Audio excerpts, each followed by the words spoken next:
Olá, minha amiga. Olá, meu amigo. Que bom que estamos juntos aqui.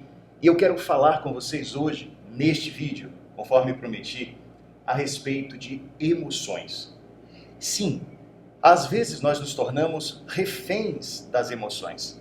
E essas emoções, que poderiam ser nossas grandes aliadas para chegarmos aos nossos objetivos, acabam nos sequestrando e nos levando para caminhos diferentes daqueles que nós tínhamos como uma pretensão inicial, que tinham a ver com os nossos sonhos. As emoções, elas são parte integrante da nossa constituição humana. Somos corpo, somos mente, somos emoções, somos tudo junto. E, na verdade, essas dimensões não podem ser consideradas afastadas, não funcionam de maneira estanque, elas estão juntas o tempo todo. Vamos imaginar, por exemplo, que você pense em alguma coisa que lhe aconteceu no passado e que é uma situação dura, difícil. Se você lembrar dessa experiência agora, neste momento, você imediatamente vai gerar reações emocionais. Você vai se sentir de uma determinada forma a partir deste pensamento.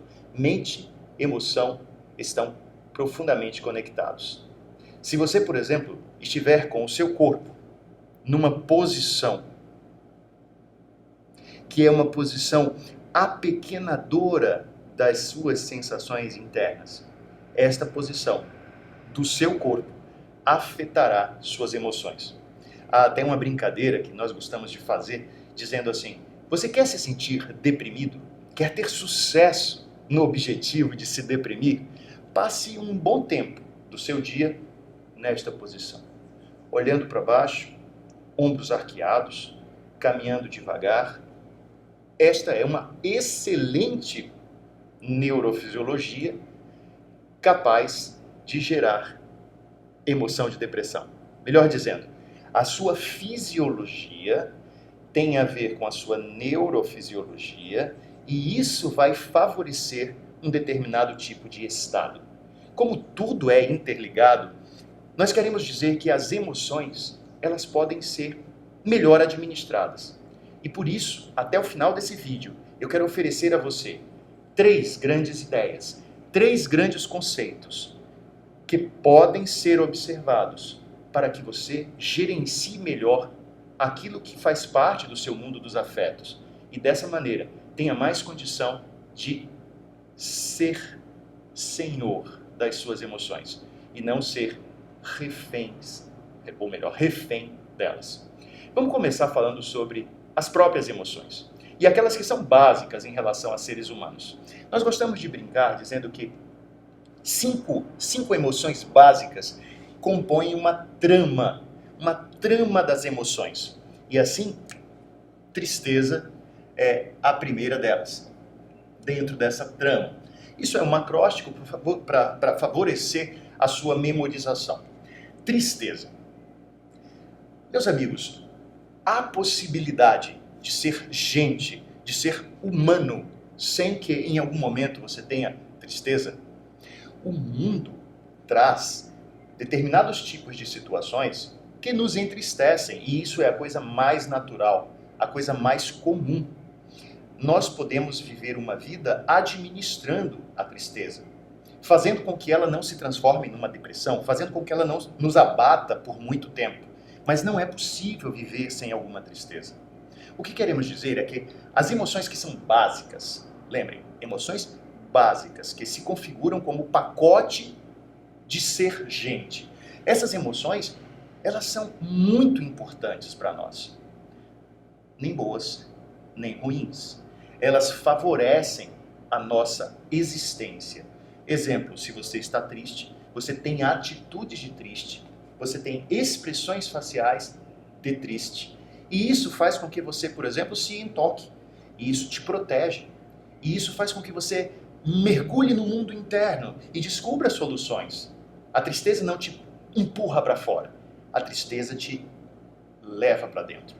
E, aliás, muitos de nós dizemos que, nós que trabalhamos com desenvolvimento humano, dizemos que a tristeza pode ser um clique, um sinal, um alerta para que você faça a maior e mais importante de todas as viagens, que é uma viagem de uns 40 centímetros.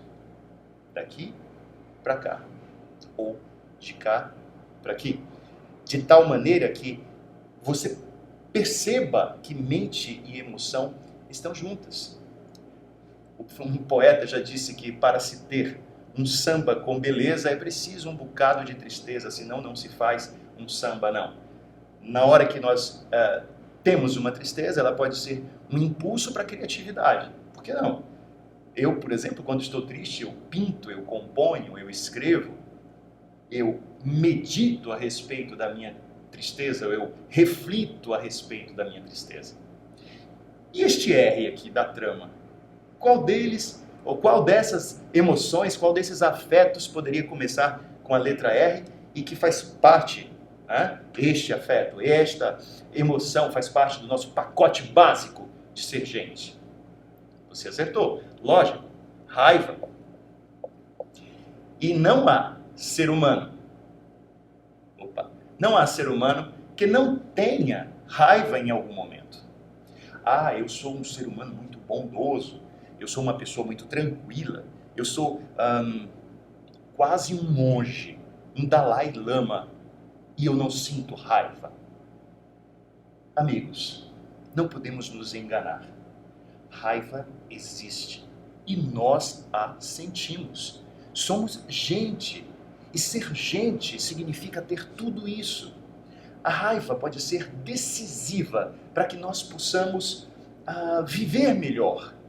Sim, marcar o nosso território, impedir que alguém se intrometa ou invada aquele espaço que é nosso. Então, quando falamos sobre raiva, não estamos falando de uma coisa ruim obrigatoriamente. Talvez ruim seja aquilo que você vai fazer com a sua raiva. Se você a reconhece inicialmente, se você a percebe de verdade e a administra, e uma das coisas mais importantes que existem é olhar para aquilo que está acontecendo, isso vai nos favorecer a administrar melhor essa emoção. Eu já percebi situações em que pessoas vivem a sua raiva e imediatamente elas partem para a ação machucando, ferindo. Se elas pudessem notar que a raiva existe e que existiriam outras maneiras de canalizá-la, isso seria muito mais prático e fácil. Há pessoas, por exemplo, que se utilizam da atividade esportiva, da atividade física, para administrar a sua raiva. Lutam, correm, puxam ferro. De alguma maneira, essa raiva está escoando naquele processo de ação e isso está lhe trazendo algum benefício. Outros escrevem sobre a sua raiva em vez de escondê-la. Observem que nós temos todos subpersonalidades, pedacinhos, esses euzinhos que fazem parte da nossa vida. Já falei sobre eles em outros vídeos, as nossas subpersonalidades, e elas são as responsáveis também pelas nossas emoções. Programações que recebemos, situações que fizeram com que a nossa vida fosse e seja do jeito que ela foi e é. E assim, quando nós vemos essas subpersonalidades em ação, podemos dizer que as nossas próprias emoções são comportamentos desses pedacinhos. E um desses pedacinhos, por algum motivo, sente ou produz a sensação de raiva. Que bom se ele for observado. Que bom se ele for notado e dessa maneira puder ser melhor administrado. Vamos falar sobre este A, alegria. A alegria é um pedacinho do nosso existir. Não há ser humano que não viva alguns instantes de alegria. Há até aqueles que querem se passar por vítimas e eles fazem de conta que não têm alegria. Esta vida só me trouxe tristeza. Eu sou alguém que experimenta um rosário de experiências difíceis, de situações difíceis. O tempo todo a vida me martiriza. Ou seja, colocar-se na posição de vítima é esquecer que nós também temos alegria de viver. E a alegria é parte do pacote ser gente. Vamos observá-la também. Medo. O M da trama. O que você acha? Medo é uma emoção, um afeto positivo ou negativo? Muitas pessoas poderão imaginar o medo apenas no seu aspecto negativo. A paralisação que o medo produz, a estagnação de motivação que o medo propicia. Mas será que se eu estou aqui vivo e se você está aí assistindo a este vídeo, não é por conta de que muitas situações que poderiam lhe ter tirado a vida e me ter tirado desta vida, não aconteceram porque de alguma maneira nós tivemos cautela, nós tivemos algum medo? O medo é importantíssimo.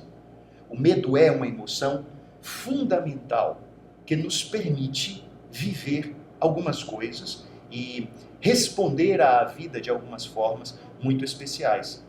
Por medo eu não faço algumas coisas que poderão trazer dificuldades muito grandes para a minha vida. Então, o medo é essencial. O medo é um afeto que nos possibilita continuar existindo. Desde os tempos das cavernas, os medrosos, naquele momento, se escondiam, se entocavam e por isso se protegiam. Nós guardamos em nós aquilo que é a representação neurofisiológica de todos os equipamentos humanos que vão nos possibilitar sentir medo, responder a situações com medo e nos precaver de experiências difíceis, protegendo a nossa existência. Medo, portanto, não é bom nem ruim. Medo é essencial, uma emoção legitimamente humana. E este A aqui, que tem a ver com amor. Pacote básico. Amamos. Sim, somos seres humanos que amamos. E amar nos faz gente. Amar quem nós somos, amar aqueles que estão conosco.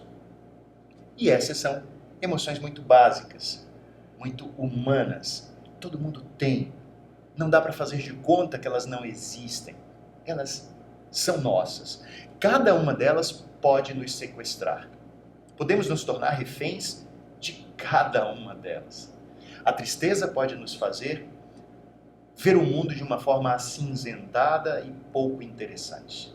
E isso nos sequestra. Estamos caminhando na direção de um objetivo, seja ele profissional, pessoal. Aí vem uma tristeza que nos abate e nos impede de encontrar a motivação que queremos para conseguir resultados.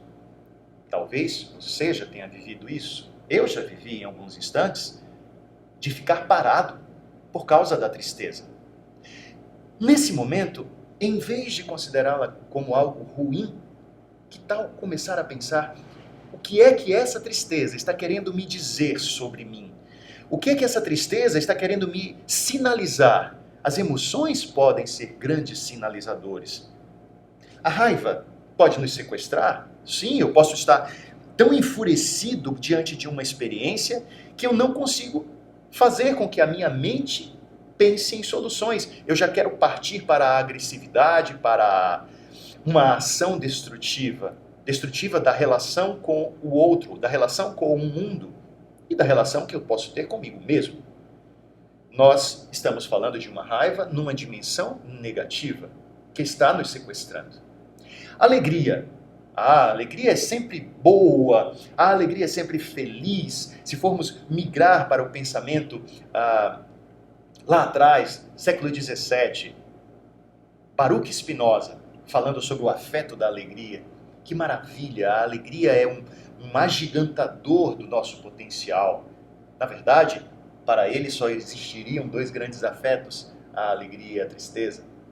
E ele acrescenta, só se morre de tristeza. Mas o que nós estamos falando aqui é da alegria também na possibilidade de ter uma dimensão negativa. Como seria isso? Vamos imaginar que alguém está repleto de alegria, feliz demais. Essa pessoa está tão contente que não observa riscos. Essa pessoa está tão contente que nem sequer observa quando há pessoas tristes ao seu redor. E essa sua expressão de alegria está fazendo com que ela se distancie de outras pessoas. Ou até mesmo que ela desconsidere realidades que ela precisaria observar com mais calma. Pessoas há que buscam alegria sempre da mesma maneira. Confundem a alegria com prazer excessivo o tempo todo. E a diversão pode fazer com que ela se sinta tão alegre que ela esquece que a vida tem outras instâncias além da própria dimensão do prazer. A alegria também pode ser um sequestrador. Teria a sua dimensão positiva e a sua dimensão negativa. O medo, idem. Lógico, estamos falando aqui de medo nas duas dimensões, positiva e negativa. Negativa, paralisante, congelante. Ele faz com que nós tenhamos dificuldade de sair do lugar para buscar aquilo que queremos. Numa dimensão positiva, sinalizador de riscos. O medo como um elemento que está apontando onde nós podemos nos dar mal e assim dizendo, procure precaver-se, procure recursos que possam trazer para você maior segurança, maior felicidade. Eu quero também dizer para você algumas coisas importantes a respeito de amor. Porque o amor é visto de uma forma tão romântica e tão bonita que nós podemos imaginar que ele só tenha uma dimensão positiva. Dentro da ideia do amor, sobretudo nas relações a dois, há muitas pessoas que se tornam reféns emocionais deste amor. E isso prejudica muito a sua convivência. Um exemplo é aquela pessoa que se auto-anula em função de tudo o que o outro quer, de tudo o que faça bem ao outro. Dessa forma, numa relação de codependência, nós vamos perceber pessoas que dizem sim quando gostariam de dizer não.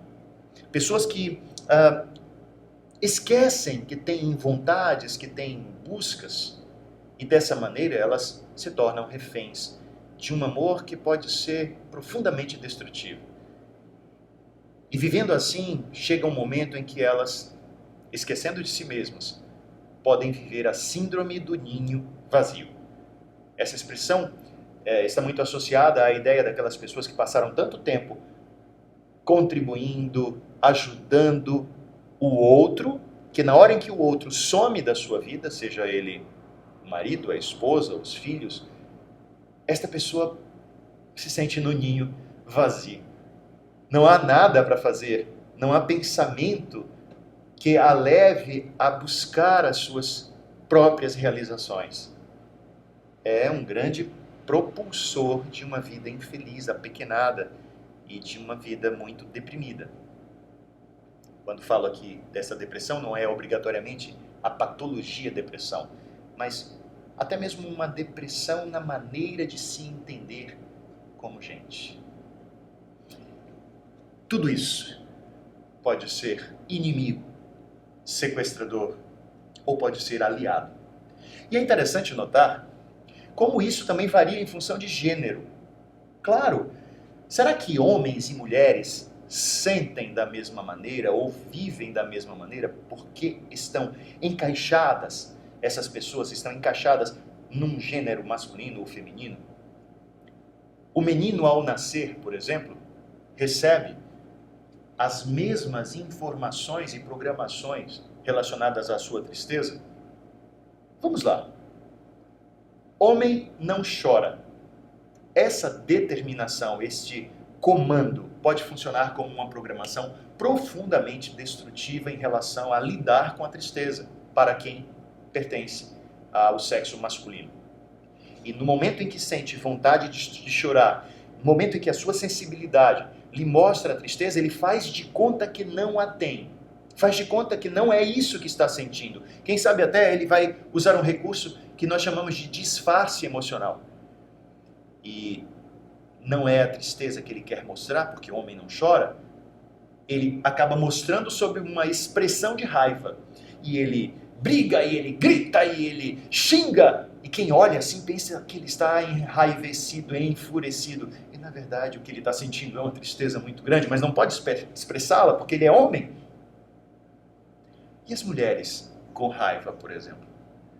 Elas receberam uma informação e uma programação para serem doces, meigas e ternas. E ela não pode expressar a raiva. Uma mulher não pode xingar. Uma mulher não pode se exaltar. Quem sabe, por conta dessa programação que ela recebeu na sua família, na hora em que ela sente muita raiva, não estou falando de todas as mulheres, mas dessa que recebeu uma programação mais feroz nesse sentido, no momento em que sente raiva, ela não expressa a raiva. Ela pega essa subpersonalidade, joga no espaço sombrio e ela mostra uma profunda tristeza.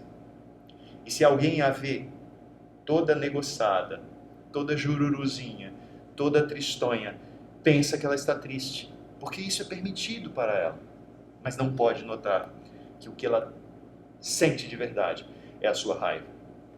E assim, dessa maneira, nós percebemos que a sociedade também influencia na expressão das emoções. A sociedade também pressiona pessoas para que ajam e sintam de determinada maneira.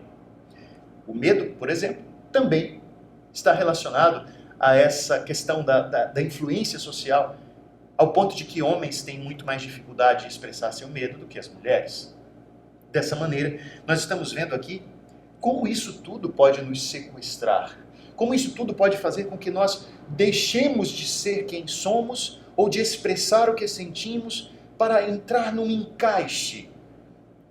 E esse encaixe que vai numa contramão da linha do autoconhecimento poderá fazer com que nós nos percamos de nós mesmos. Amigos, as 3 dicas que eu queria lhes passar nesse vídeo a respeito de como lidar com as nossas emoções e de como não nos tornarmos reféns emocionais. Lembre que um refém emocional tem objetivos pessoais e profissionais e é sequestrado por alguns desses afetos, por algumas dessas emoções. Então, vamos ver como podemos fazer para que isso não aconteça. 3 conceitos, 3 ideias. Algumas delas já percorremos aqui nesta fala, que podem nos ajudar. São práticas, não pense que elas são papo cabeça, elas são muito práticas. Primeira delas, encarar todas as emoções. Não apenas essas aqui que eu defini como emoções básicas, mas todas. Ansiedade, não está aqui colocada. Culpa, afetos diversos, todos eles. Ciúmes, encará-las como neutras. Todas são neutras. As emoções são neutras, nem boas, nem ruins. Se você sente, por exemplo, um medo, vamos lá, o medo de errar, e se torna refém deste medo. Este medo, por exemplo, pode te paralisar a tal ponto que você não investe, não arrisca, não faz as coisas. E quando você se torna refém do medo de errar, que tal outro? O medo de desagradar. Nossa, como esse medo dificulta os relacionamentos. Porque você vai engolindo coisas para não desagradar o outro, até certo ponto em que você não aguenta mais e estoura. Emoções não são boas nem ruins, são neutras. E este é o primeiro ponto para observar. A primeira dica, encare-as como neutras. Quando você as encara como neutras, deixa de percebê-las como inimigas. Não são inimigas suas. Mas como, Cal? Um medo, ele pode ser visto como um amigo? Claro. Eu estou com medo de errar. E aí eu penso, o que em mim faz com que esse medo surja? Qual é a história deste medo na minha vida? Melhor, qual é a história do medo? O medo é algo que vem para quê?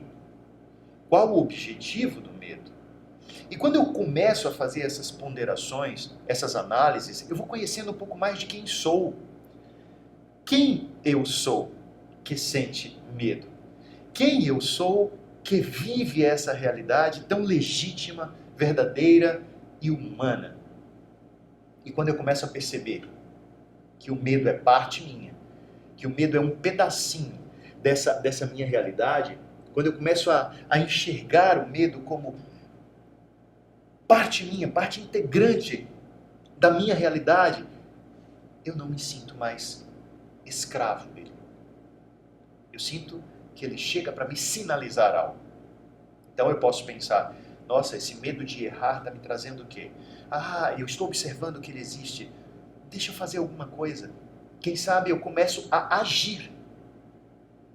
A ação cura o medo. Essa é uma fala muito interessante que pode nos apontar caminhos para soluções. Agir. Não agir intempestivamente, irresponsavelmente.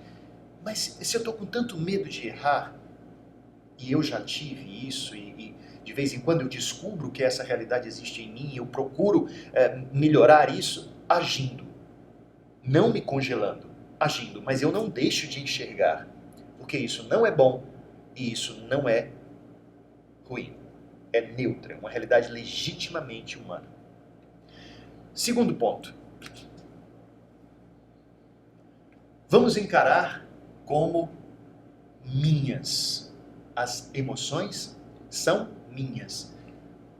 Eu acho até que vou colocar aqui encará-las, tá? Encará-las como neutras, encará-las como minhas. Se por acaso eu estou triste e num relacionamento, eu digo assim, você me entristece. Se por acaso eu estou me sentindo com raiva, e eu digo para essa pessoa que convive comigo, seja no trabalho, seja na família, na relação a dois, você me enfurece. Ou até mesmo quando eu digo, você me humilha, você me maltrata, você me humilhou, você me maltratou. Você fez aquilo só para me machucar. Você gosta de me ferir. Você não me considera. Todas essas falas colocam as minhas emoções como resultados das ações do outro. Isso não é justo. Essa não é a melhor linguagem para expressarmos as emoções.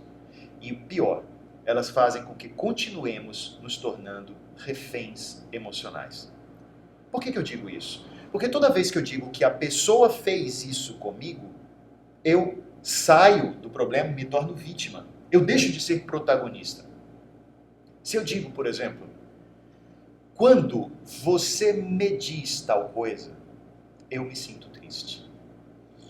Quando você fez tal coisa, eu me senti com raiva. Eu fiquei com raiva. Quando você age de determinada maneira, eu me sinto desconsiderado, desvalorizado. Nesse processo linguístico acontece um outro tipo de expressão.